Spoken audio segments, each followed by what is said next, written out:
La neige tombait doucement sur le village de St. Mary Mead, en cette veille de Noël, 1952.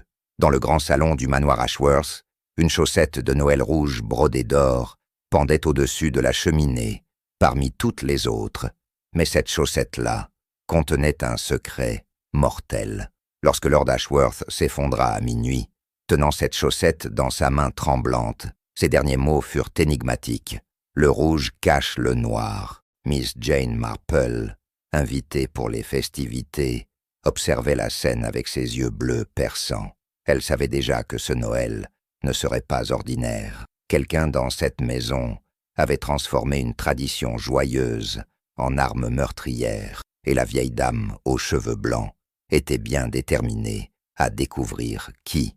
Chers lecteurs, d'où suivez-vous cette enquête? Partagez votre pays dans les commentaires. La soirée avait commencé dans la joie et l'élégance. Les invités du manoir Ashworth s'étaient rassemblés pour célébrer Noël selon la plus pure tradition anglaise. Des guirlandes de houx ornaient les murs lambrissés et l'odeur du punch chaud se mêlait au parfum des sapins. Miss Marple, installée près de la fenêtre avec son tricot, observait discrètement les interactions entre les convives. Elle avait remarqué les regards furtifs, les sourires forcés, les tensions à peine dissimulées.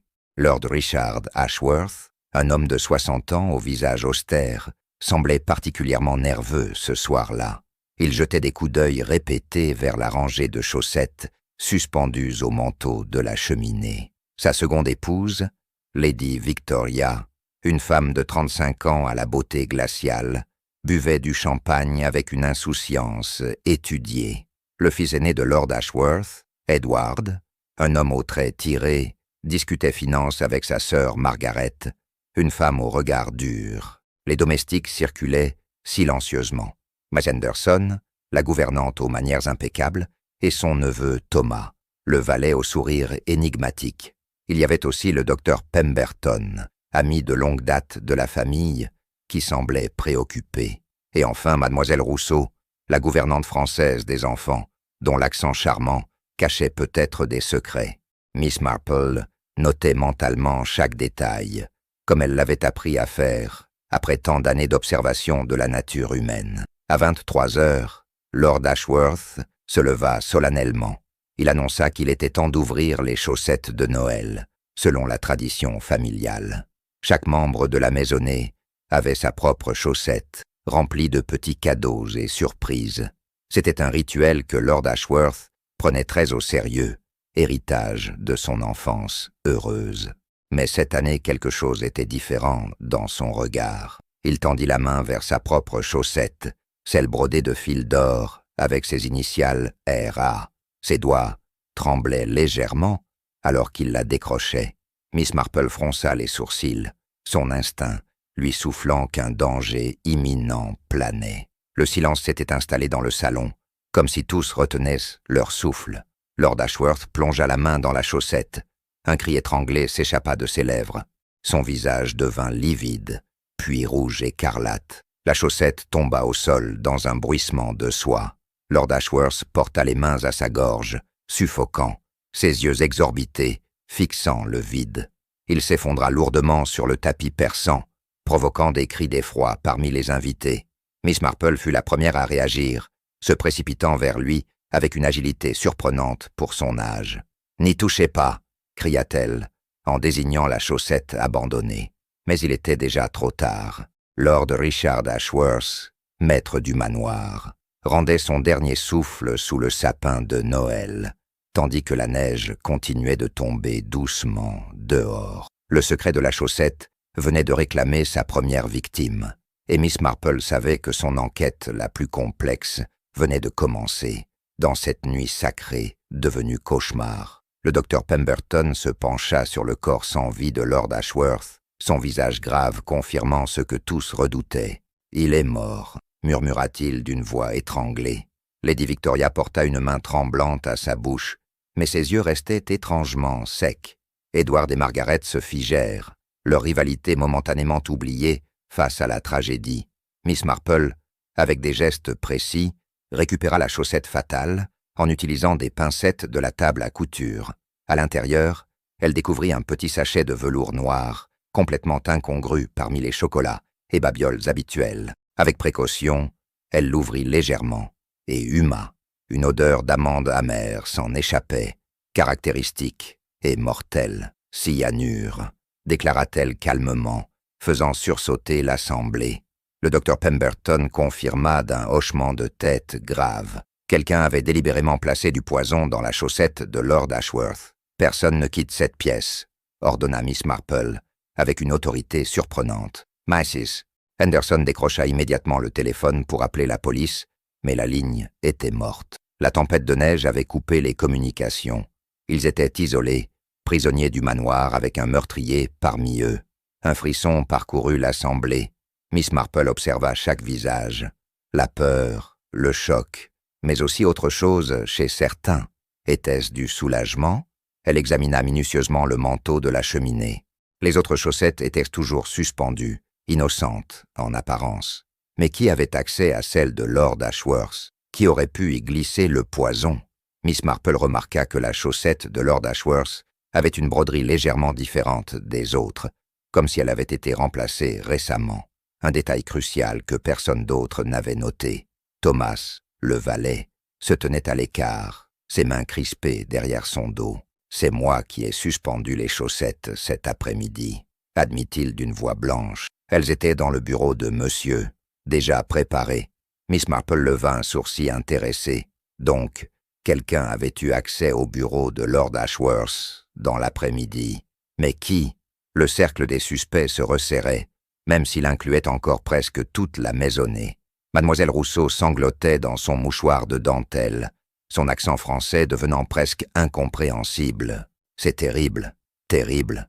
Qui pourrait faire une chose pareille? Mais Miss Marple nota que ses larmes semblaient un peu trop théâtrales. La vieille dame avait vu bien des pleurs de crocodile dans sa longue vie. Elle se rappelait d'une histoire similaire dans son village, où une gouvernante avait versé des larmes de deuil, tout en cachant son crime. Edward s'approcha du corps de son père, le visage décomposé. « Il voulait me parler ce soir », murmura-t-il. Il disait avoir quelque chose d'important à m'annoncer concernant l'héritage. Margaret ricana amèrement. « À toi ? Plutôt à moi. Il m'avait convoqué à son bureau demain matin pour modifier son testament. » Miss Marple arqua un sourcil. L'affaire se corsait. Lord Ashworth s'apprêtait manifestement à changer son testament. Quelqu'un avait-il voulu l'en empêcher définitivement? Miss Marple suggéra de fouiller le bureau de Lord Ashworth avant que quiconque ne puisse altérer des preuves. Le docteur Pemberton et Mrs. Henderson l'accompagnèrent, laissant les autres sous la surveillance stricte de Thomas. Le bureau était une pièce imposante, aux murs couverts de livres reliés cuir. Sur le grand bureau d'acajou trônaient des papiers éparpillés, signe d'une activité récente. Miss Marple chaussa ses lunettes et commença son inspection méthodique. Elle découvrit rapidement un brouillon de testament, daté du jour même, griffonné de la main tremblante de Lord Ashworth. Les modifications étaient radicales. Lady Victoria était presque entièrement déshéritée, recevant seulement une pension modeste.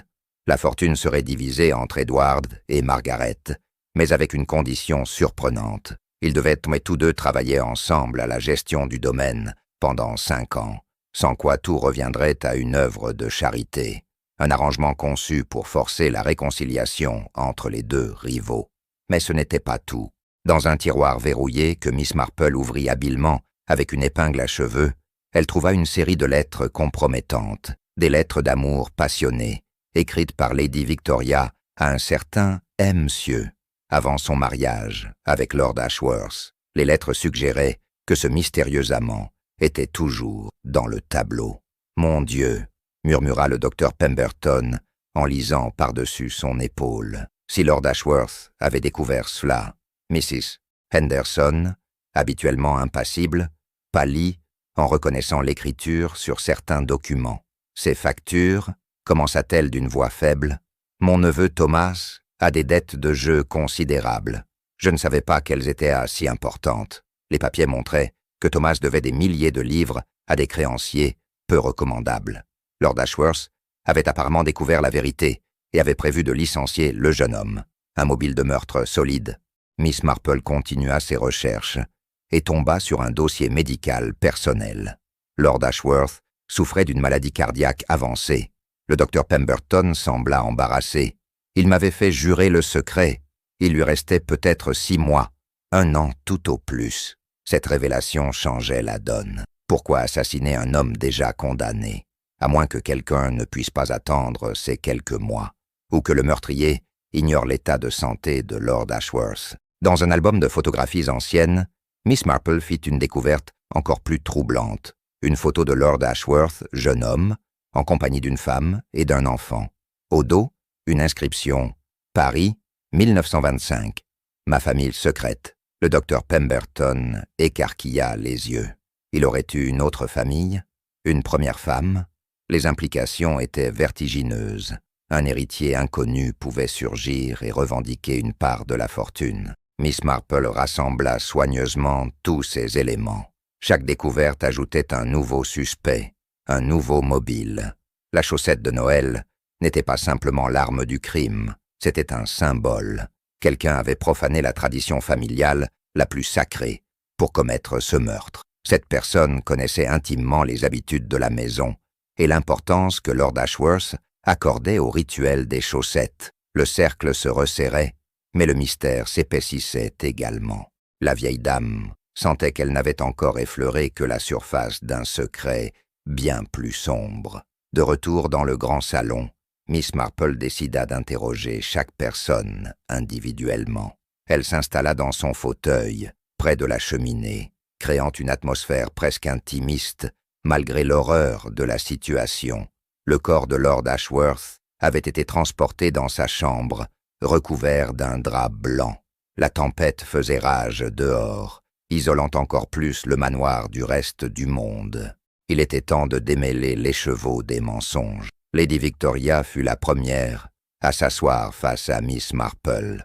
Son visage parfaitement maquillé ne trahissait aucune émotion. « Je ne vais pas prétendre être dévastée », déclara-t-elle froidement. « Richard et moi avions un arrangement, pas un mariage d'amour. » Elle admit sans honte avoir un amant, un certain Marcus Thornfield, mais jura qu'il était à Londres. Miss Marple nota que Lady Victoria ne demandait pas de détails sur la mort de son mari. Une curieuse absence de curiosité pour quelqu'un d'innocent. Edward se révéla être un homme brisé par les années de désapprobation paternelle. « Il ne m'a jamais pardonné d'avoir raté mes études », confia-t-il amèrement. « Tout ce que je faisais était médiocre à ses yeux. Margaret était sa préférée, même si elle le détestait. Il admit avoir espéré un rapprochement ce soir, d'où sa déception quand son père avait reporté leur conversation. Avait-il décidé de prendre les devants et d'éliminer l'homme qu'il avait toujours humilié?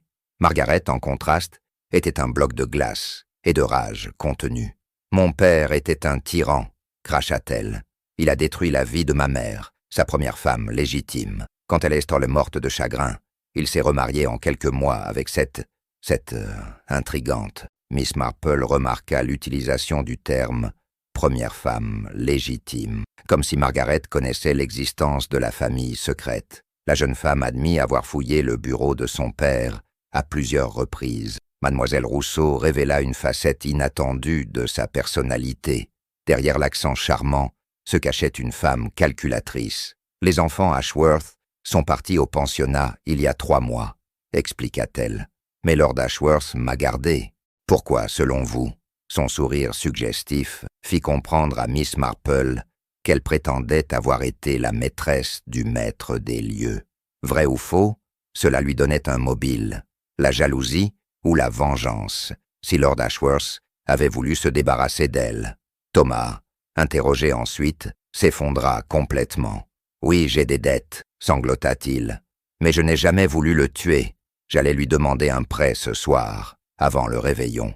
Ma tante m'avait assuré qu'il était de bonne humeur. » Mrs. Henderson confirma avoir intercédé pour son neveu, mais reconnut que Lord Ashworth avait refusé net. Pire, il avait menacé de poursuivre Thomas en justice pour vol, ayant découvert que le jeune homme lui avait dérobé une tabatière en argent pour la revendre. Le docteur Pemberton fut le dernier à s'asseoir face à Miss Marple. Son témoignage fut le plus surprenant. « Richard et moi nous connaissions depuis l'enfance. commença-t-il. « Je sais des choses sur lui que personne d'autre ne sait. Cette famille à Paris, par exemple. La femme s'appelait Isabelle. Elle est morte il y a 10 ans. Mais l'enfant, il hésita. L'enfant est toujours vivant et pourrait légalement revendiquer une part de l'héritage. Richard comptait le révéler dans son Nouveau Testament. » Miss Marple tricotait calmement pendant que les révélations se succédaient. Chaque interrogatoire apportait son lot de secrets, de mensonges, de mobiles. Mais la vieille dame cherchait quelque chose de plus subtil, une incohérence, un détail qui ne collait pas. Et soudain, elle le trouva. Quelque chose que le meurtrier avait dit plus tôt. Une petite phrase anodine qui ne correspondait pas à la réalité. Un sourire imperceptible étira ses lèvres. Elle savait maintenant qui avait tué Lord Ashworth. Restait à le prouver. Miss Marple demanda à s'entretenir à nouveau avec Mrs. Henderson, mais cette fois, en privé, dans l'office. La gouvernante, une femme d'une 50aine d'années, au port altier, semblait nerveuse. « Vous étiez au service de Lord Ashworth depuis combien de temps ?» interrogea doucement Miss Marple. « 32 ans, répondit Mrs. Henderson d'une voix étranglée, depuis avant son premier mariage. La vieille dame comprit qu'elle touchait un point sensible. Mrs. Henderson s'effondra alors, avouant ce qu'elle avait eu pendant des décennies. « J'étais amoureuse de Richard, confessa-t-elle, les larmes ruisselant sur ses joues, habituellement impassibles. Mais j'étais une simple domestique. Il a épousé une femme de son rang, puis après sa mort, cette Lady Victoria, qui n'en voulait qu'à sa fortune. » Miss Marple écoutait avec compassion, reconnaissant la tragédie d'un amour non partagé qui avait duré toute une vie. « Et cette famille à Paris ?» demanda Miss Marple. Mrs. Henderson hocha la tête. Isabelle était sa véritable passion. Il l'a rencontrée lors d'un voyage d'affaires et n'a jamais pu l'oublier. Leur fils, Jean-Pierre, vit toujours à Paris. Il est menuisier et n'a aucune idée de qui est vraiment son père. Richard voulait enfin le reconnaître officiellement. Cette révélation expliquait beaucoup de choses. Un héritier français surprise pouvait bouleverser tous les plans. Miss Marple pressa davantage la gouvernante. « Vous étiez dans le bureau cet après-midi, n'est-ce pas ?» Mrs. Henderson pâlit, mais acquiesça. « Richard m'avait demandé de préparer les chaussettes de Noël, comme chaque année. Mais quand je suis entré dans son bureau, j'ai vu quelque chose. Quelqu'un manipulait sa chaussette. » Le cœur de Miss Marple s'accéléra. Enfin, un témoin oculaire. « Qui était-ce » demanda-t-elle doucement. Mais avant que Mrs. Henderson puisse répondre, un cri perçant retentit dans le grand salon. Les deux femmes se précipitèrent pour découvrir Lady Victoria étendue sur le sol, inconsciente. À côté d'elle, une tasse de thé renversée fumait encore sur le tapis. Le docteur Pemberton se pencha sur elle, vérifiant son pouls. Elle respire encore, mais son cœur bat trop lentement. Je crois qu'Elastotoile a été empoisonnée, elle aussi. La panique s'empara de l'assemblée. Miss Marple examina rapidement la tasse. L'odeur caractéristique d'amandes amères était présente, mais plus faible. Une dose non mortelle, diagnostiqua-t-elle. Quelqu'un voulait la faire taire, pas nécessairement la tuer. Elle se tourna vers les visages terrifiés autour d'elle. Le meurtrier était devenu plus audacieux, frappant à nouveau sous leurs yeux. Ou peut-être était-ce une mise en scène. Lady Victoria pouvait-elle avoir simulé son empoisonnement pour détourner les soupçons? Le docteur Pemberton administra un antidote d'urgence qu'il gardait dans sa trousse médicale, ayant prévu cette possibilité après le premier meurtre. Lady Victoria revint lentement à elle, confuse et tremblante. Quelqu'un a versé quelque chose dans mon thé quand j'avais le dos tourné, murmura-t-elle. Miss Marple nota que tous les suspects avaient eu l'opportunité de le faire.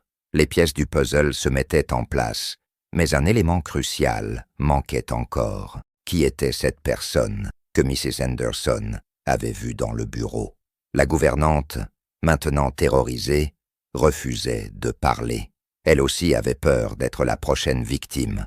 L'aube se levait péniblement sur le manoir Ashworth. La tempête s'était calmée, laissant derrière elle un manteau de neige immaculé de près d'1 mètre.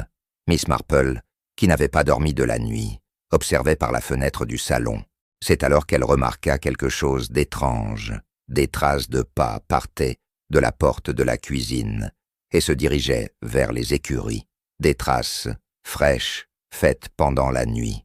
Quelqu'un était sorti du manoir pendant que tous étaient censés dormir. Elle réveilla Thomas et lui demanda de l'accompagner aux écuries, armé d'une canne pour se protéger.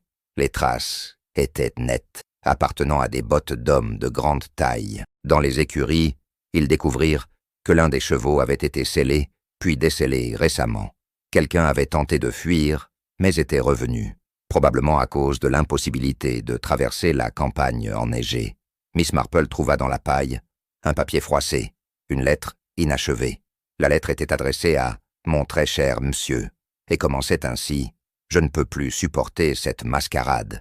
Richard sait tout sur nous. Il menace de te dénoncer à la police si tu ne quittes pas l'Angleterre immédiatement. Nous devons agir cette nuit. C'est notre seule chance. » La lettre n'était pas signée, mais Miss Marple reconnut immédiatement l'écriture raffinée de Lady Victoria. Ainsi, son amant était dans la maison, ou du moins avait été présent hier soir. De retour au manoir, Miss Marple convoqua tous les habitants dans le grand salon. « Il est temps de mettre toutes les cartes sur table », annonça-t-elle d'une voix ferme. « Lady Victoria, qui est ce mystérieux monsieur avec qui vous entretenez une liaison ?» Tous les regards se tournèrent vers la jeune veuve, qui pâlit, mais garda le silence. Miss Marple continua. « Je pense que monsieur signifie Marcus, mais pas Marcus Thornfield comme vous le prétendez. N'est-ce pas, mademoiselle Rousseau ?»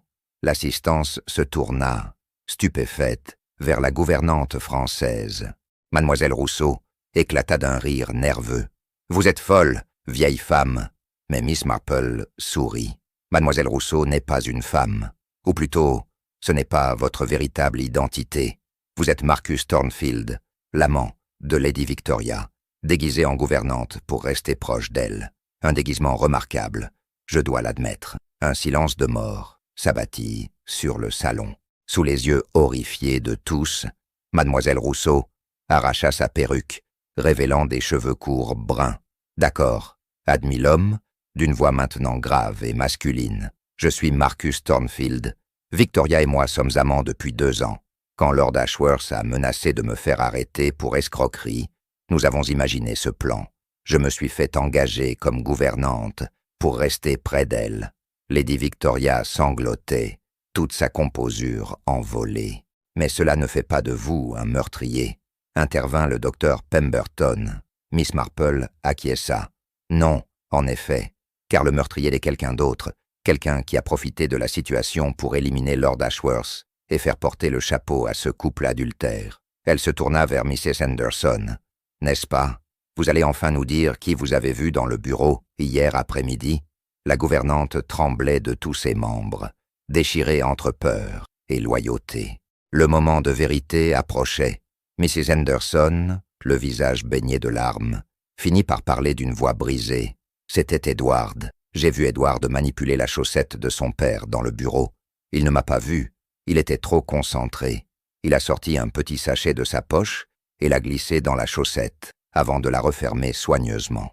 Un cri de protestation s'éleva de la gorge d'Edward, mais Miss Marple leva une main apaisante. « Attendez avant de nier. Laissez-la finir. » La gouvernante continua, ses mots se déversant comme un torrent, longtemps retenu. « Mais ce n'est pas tout.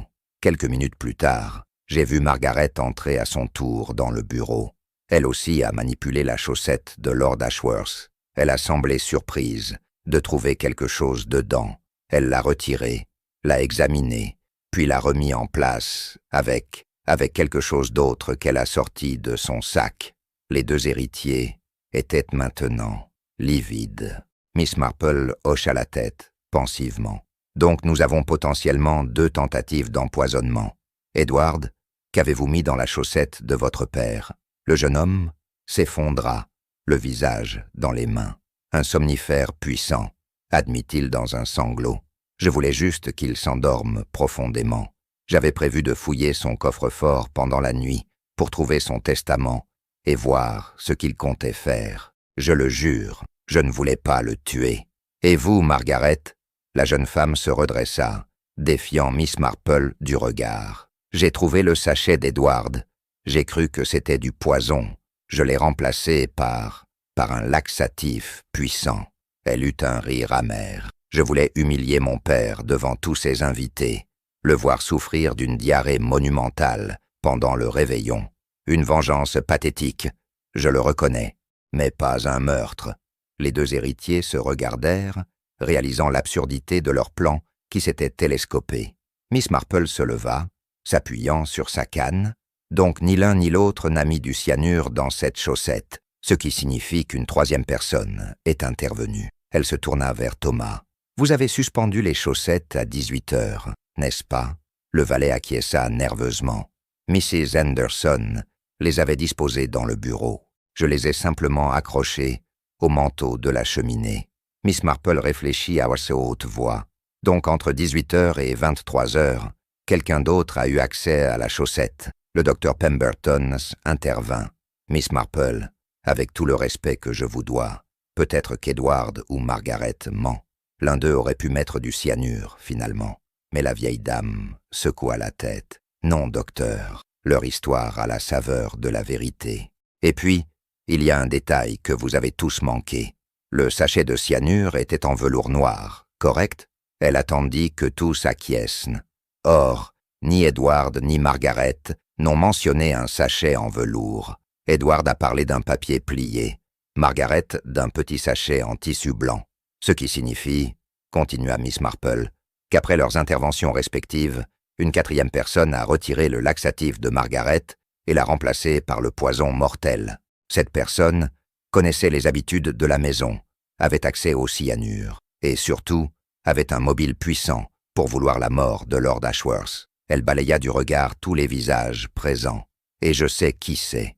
Mais avant de révéler l'identité du meurtrier, je dois vérifier un dernier détail. Dr Pemberton, puis-je voir votre trousse médicale ? Le médecin pâlit légèrement, mais tendit sa sacoche de cuir. Miss Marple fouilla méthodiquement dans la trousse médicale du docteur Pemberton. Elle y trouva les instruments habituels, stéthoscope, seringue, flacon de médicaments. Puis, dans un compartiment secret sous le faux fond, elle découvrit un petit flacon vide étiqueté « Cyanure de potassium, usage strictement médical ». Le médecin devint blanc comme un linge. « Je peux expliquer », commença-t-il d'une voix tremblante. « Ce flacon date d'il y a des années. Je l'avais pour des raisons légitimes. » Miss Marple le regarda avec une expression indéchiffrable. « Dr Pemberton, vous êtes l'ami d'enfance de Lord Ashworth. Vous connaissiez tous ses secrets, y compris celui de sa famille française. » Le médecin hocha la tête, misérablement. « Vous aviez accès à du cyanure. Vous étiez présent dans le manoir toute la soirée. Les accusations s'accumulaient, et l'assemblée retenait son souffle. Était-ce lui, le meurtrier ? Mais vous n'êtes pas le meurtrier, déclara soudain Miss Marple, faisant sursauter tout le monde. Car il y a un détail crucial qui vous innocente. Quand Lord Ashworth s'est effondré, vous étiez en grande conversation avec Marcus Thornfield, que vous croyiez être Mademoiselle Rousseau, près de la fenêtre opposée. Plusieurs témoins peuvent n'a que le confirmer.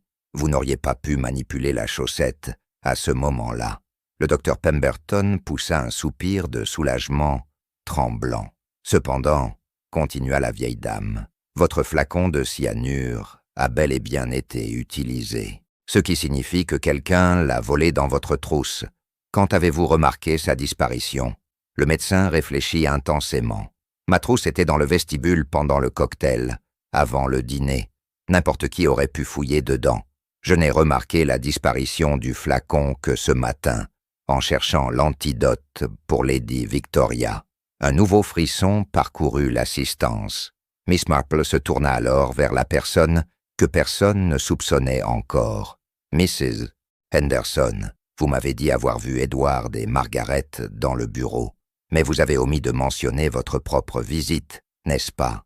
La gouvernante porta une main à sa gorge. « Je devais vérifier que les chaussettes étaient bien préparées. C'est mon travail. » Miss Marple acquiesça doucement. « Bien sûr, et c'est à ce moment-là que vous avez pris votre décision, n'est-ce pas ? 32 ans, murmura Miss Marple. 32 ans. à aimer un homme qui ne vous voyait que comme une domestique fidèle, 32 ans, à le regarder épouser d'autres femmes, à élever ses enfants, à gérer sa maison. Et quand vous avez découvert qu'il s'apprêtait à reconnaître ce fils français, ce Jean-Pierre, comme son héritier légitime, quelque chose en vous s'est brisé. Mrs. Anderson tremblait violemment maintenant. Vous avez vu Edward et Margaret manipuler la chaussette, continua Miss Marple, avec une douceur implacable. Vous avez compris qu'ils vous offraient, sans le savoir, le parfait alibi. Après leur départ du bureau, vous avez retiré le laxatif de Margaret. Vous aviez déjà volé le cyanure dans la trousse du docteur pendant le cocktail. Vous avez placé le poison dans un sachet de velours noir, identique à ceux que vous utilisez pour ranger l'argenterie, et vous avez attendu. La gouvernante s'effondra sur une chaise, le visage dans les mains, mais elle ne niait plus. Mrs. Anderson releva lentement la tête, ses yeux rouges fixant Miss Marple, avec un mélange de résignation et de soulagement étrange. « Comment avez-vous su ?» demanda-t-elle d'une voix brisée. « Comment avez-vous pu deviner ce que même moi, je refusais d'admettre pendant toutes ces années ?» Miss Marple s'assit près d'elle, posant une main ridée, mais réconfortante, sur celle de la meurtrière. « Ma chère, j'ai vu tant de cas similaires dans ma longue vie. L'amour non partagé est le poison le plus lent et le plus mortel. » La gouvernante commença alors son terrible aveu. « Je l'aimais depuis le jour où je suis entré à son service, à 18 ans. Il était si beau, si charismatique. J'ai cru, pendant un bref instant, qu'il me voyait vraiment. Mais je n'étais qu'une domestique. » Elle rit amèrement. « Son premier mariage m'a brisé le cœur. La naissance d'Edward et Margaret, que j'ai élevés comme s'ils étaient miens, était à la fois une joie et une torture. Et quand sa femme est morte, j'ai espéré, j'ai tellement espéré. Mais il a épousé cette Lady Victoria, cracha-t-elle avec mépris, une femme qui ne l'aimait même pas, qui le trompait sous son propre toit. Et lui, il ne voyait rien, aveuglé par sa beauté. » Bill Anderson serra les poings. « J'ai enduré tout cela. J'aurais continué à endurer.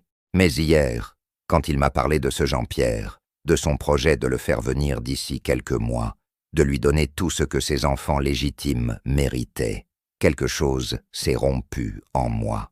Ce Jean-Pierre, continua-t-elle avec une rage froide, était le fruit de sa véritable passion. Isabelle, cette Française, avait eu ce que je n'aurais jamais, son amour sincère. Même morte depuis 10 ans, elle le hantait encore. Et maintenant, son fils allait venir réclamer son héritage, réduisant Edward et Margaret à presque rien. Miss Marple écoutait, comprenant la terrible logique tordue qui avait conduit au meurtre. L'amour transformé en haine, la dévotion devenue rage meurtrière. J'ai vu Edward mettre son somnifère dans la chaussette, admit Mrs. Anderson. J'étais dans le couloir, caché derrière le rideau. Puis Margaret est venue remplacer ce qu'elle croyait être du poison par son laxatif ridicule. Elle eut un sourire amer. Ces enfants que j'avais élevés étaient aussi pathétiques que leur père. Aucun d'eux n'avait le courage de faire ce qui devait être fait.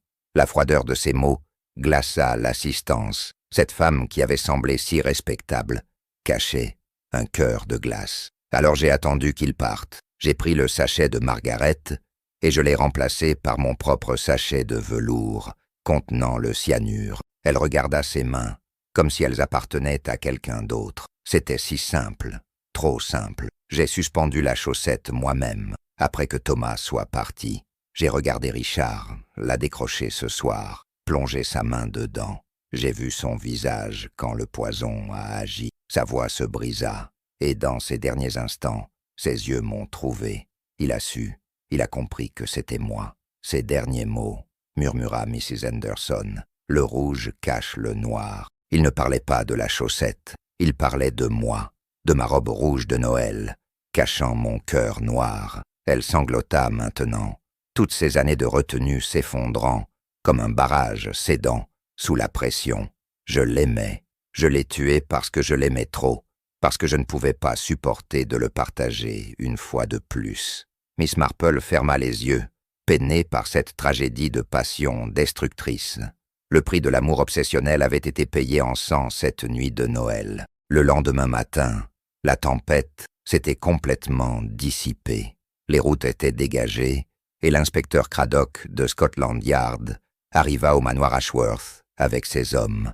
Miss Marple lui remit tous les éléments de l'enquête, expliquant méthodiquement comment elle avait résolu ce crime complexe. Miss Henderson, brisée mais étrangement sereine, se laissa arrêter sans résistance. « Merci », murmura-t-elle à Miss Marple avant de partir. « Merci de m'avoir comprise, même si vous ne pouvez pas me pardonner. » Les autres protagonistes du drame furent également interrogés. Edward et Margaret, bien que coupables de tentatives d'empoisonnement non mortel et de complot, reçurent des peines, avec sursis, après que Miss Marple plaida en leur faveur, expliquant qu'ils étaient victimes d'un père tyrannique et n'avaient jamais voulu le tuer. Marcus Thornfield et Lady Victoria furent arrêtés pour fraude et conspiration, mais évitèrent les charges de meurtre. Leur histoire d'amour sordide se terminerait dans des tribunaux séparés et des cellules de prison. Thomas, le valet endetté, fut libéré de tout soupçon, mais renvoyé du manoir pour ses vols. Le docteur Pemberton, profondément affecté par la mort de son ami d'enfance, décida de prendre sa retraite anticipée. « Je n'ai pas su voir la souffrance de cette pauvre femme », confia-t-il à Miss Marple. « Pendant toutes ces années, elle était là, silencieuse, aimante, et nous l'avons tous ignorée. » Miss Marple hocha tristement la tête, sachant que cette culpabilité le hanterait longtemps. Quelques semaines plus tard, Jean-Pierre Moreau arriva de Paris, ignorant tout du drame qui s'était joué. Bel homme d'une trentaine d'années, menuisier talentueux, il fut choqué d'apprendre qu'il était le fils de Lord Ashworth. Miss Marple fut présente quand il rencontra Edward et Margaret. Au lieu de la confrontation redoutée, ce fut une reconnaissance mutuelle. « Nous avons tous été victimes des secrets de notre père », déclara Margaret, tendant la main à son demi-frère. Edward acquiesça, et pour la première fois, un véritable lien familial sembla possible. Le testament de Lord Ashworth fut exécuté selon ses dernières volontés. Jean-Pierre reçut sa part légitime, qu'il utilisa pour ouvrir un atelier de menuiserie fine à Londres. Edward et Margaret, libérés du joug paternel et de leurs plans vengeurs, trouvèrent une paix inattendue en gérant ensemble le domaine familial. Leur rivalité s'était transformée en collaboration, comme leur père l'avait espéré. Parfois, pensa Miss Marple, les tragédies pouvaient mener à des commencements inattendus. Miss Marple retourna à St. Mary Mead quelques jours avant le Nouvel An.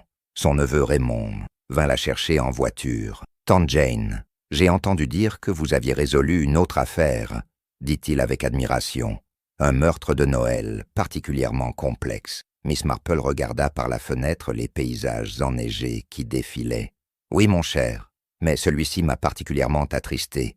Ce n'était pas un crime de cupidité ou de haine ordinaire. C'était un crime d'amour désespéré. »« L'amour peut-il vraiment mener au meurtre ?» demanda Raymond, perplexe. Miss Marple sourit tristement. « L'amour, quand il devient obsession, quand il est non partagé pendant des décennies, peut se transformer en poison plus mortel que le cyanure. Mrs. Henderson a passé toute sa vie à servir l'homme qu'elle aimait, à se sacrifier pour lui, espérant qu'un jour il la verrait vraiment. Quand elle a compris que même dans la mort, il n'appartiendrait jamais qu'aux fantômes de son passé, elle a choisi de l'empêcher d'achever son dernier acte. C'était un crime terrible, continua-t-elle, mais aussi une tragédie humaine profonde. Mrs. Henderson purgera sa peine et peut-être trouvera-t-elle une forme de paix en prison, libérée enfin du fardeau de son amour impossible. » Elle soupira. Quant aux autres, ils ont appris que les secrets et les mensonges ne mènent qu'à la destruction. Cette chaussette de Noël rouge cachait effectivement le noir de nos cœurs, quand nous laissons la rancune, la cupidité et l'obsession nous consumer. En arrivant à St. Mary Mead, Miss Marple fut accueillie par ses amis du village, curieux de ses aventures, mais elle déclina poliment de raconter les détails sordides.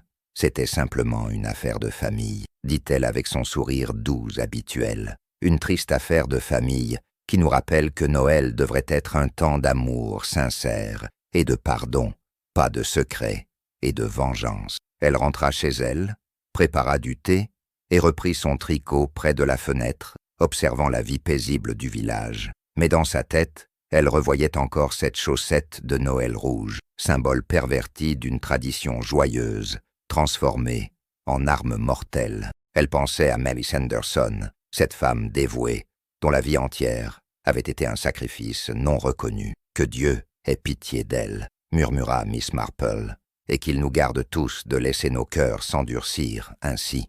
Dehors, les cloches de l'église sonnaient, annonçant le nouvel an, une nouvelle année, de nouveaux mystères peut-être, mais aussi l'espoir que la justice et la compassion pouvaient coexister, même dans les affaires les plus sombres. Un an plus tard, Miss Marple reçut une lettre de la prison où Mrs. Anderson purgeait sa peine. L'ancienne gouvernante écrivait qu'elle avait trouvé une certaine sérénité derrière les barreaux, travaillant à la bibliothèque de la prison et aidant d'autres détenus à lire et écrire. Pour la première fois de ma vie, écrivait-elle, je me sens utile pour moi-même, pas seulement comme l'ombre de quelqu'un d'autre. C'est une liberté étrange que j'ai trouvée en prison. Miss Marple fut émue par ces mots, y voyant une lueur d'espoir dans tant de ténèbres. Edward lui écrivit également pour lui annoncer ses fiançailles avec une jeune femme du village voisin, une institutrice aimante qui l'avait aidé à surmonter son sentiment d'inadéquation. Margaret avait ouvert une fondation caritative en mémoire de sa mère, trouvant enfin un moyen de transformer sa colère en quelque chose de positif. Jean-Pierre prospérait à Londres, créant de magnifiques meubles qui attiraient une clientèle distinguée. Les trois héritiers se voyaient régulièrement, formant la famille unie que Lord Ashworth avait espéré mais n'avait jamais su créer de son vivant.